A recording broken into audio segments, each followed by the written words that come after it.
nakita na rin namin sila, nanay, saka si kuya dito. Kaya nasabi ko, puntahan namin kayo, tapos ma-interview po kayo. Anong araw-araw nyo na buhay, ano pong pinagkakabalahan nyo, ano yung pagkain nyo, paano kayo kumakain, sino nagbibigay sa inyo. Marami pong katanungan na gusto kong malaman, para malaman na rin po ng mga nanonood kung ano pong ginagawa nyo sa araw-araw.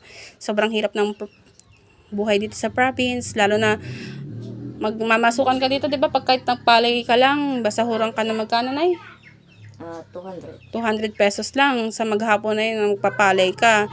Siyempre, kung may magtatrabaho man sa kanila, nagpapalay, hindi rin talaga sapat sa 200. Ang 200 pesos nga lang sa Manila, parang isang iglap lang, wala na eh. Dito pa kayo sa province na kailangan nyo ng mga bagay-bagay na ano. Mahal naman. Opo, sobra po. Bigas pa lang mahal. Oo, sa bigas nga lang, sa ano na. Pinakamura ata, 51. 50. 130 yung isang gantang. Ano po ba yung kandang? 2 Tandang? kilos and a half. 2.5 kilos ang 140. 140. Bali, papatak siya ng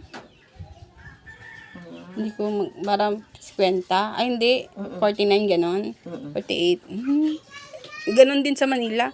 Pero pinakabigas doon, nasa 65 na eh. 1 kilo eh.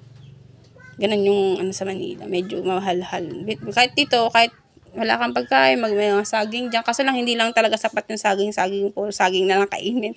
Tapos yung mga tanim na mga kamote. Pero talaga kailangan talaga nila ng kanin. Kasi wala silang bigas, wala silang pagkain. Dinadalaan lang sila guys ng mga kamag-anakan nila dito ng pagkain para makakain sila sa araw-araw. Kaya malaking pasasalamat na rin ni nanay na nandito yung mga anak niya sa tabi niya. Lalong-lalo na si kuya.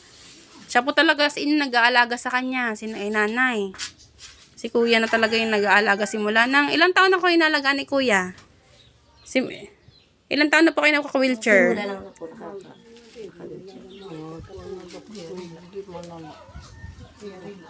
5 years? Oo, mga 5 years. Ay, 5 years. 5 years si kuya lang nag-ano sa kasama-sama mo talaga dito. Tapos yung mga anak mo, pinupuntahan kayo para magluto, magbigay ng pagkain, yung ibang anak mo. Pero ano na rin ng buhay mo na kasi nandiyan yung mga anak mo, hindi ka iniwanan. Tinutulungan ka pa rin kasi may mga ibang anak na hinahayaan na lang yung magulang, lalo na pag matanda na. Hinunahan na pag makaluto, dinadala kami niyan. Opo. Pag naluto sa umaga, gabi, tanghalian, sa kahapon, gabihan. Kuya. Ay ka sa kanila. Hi.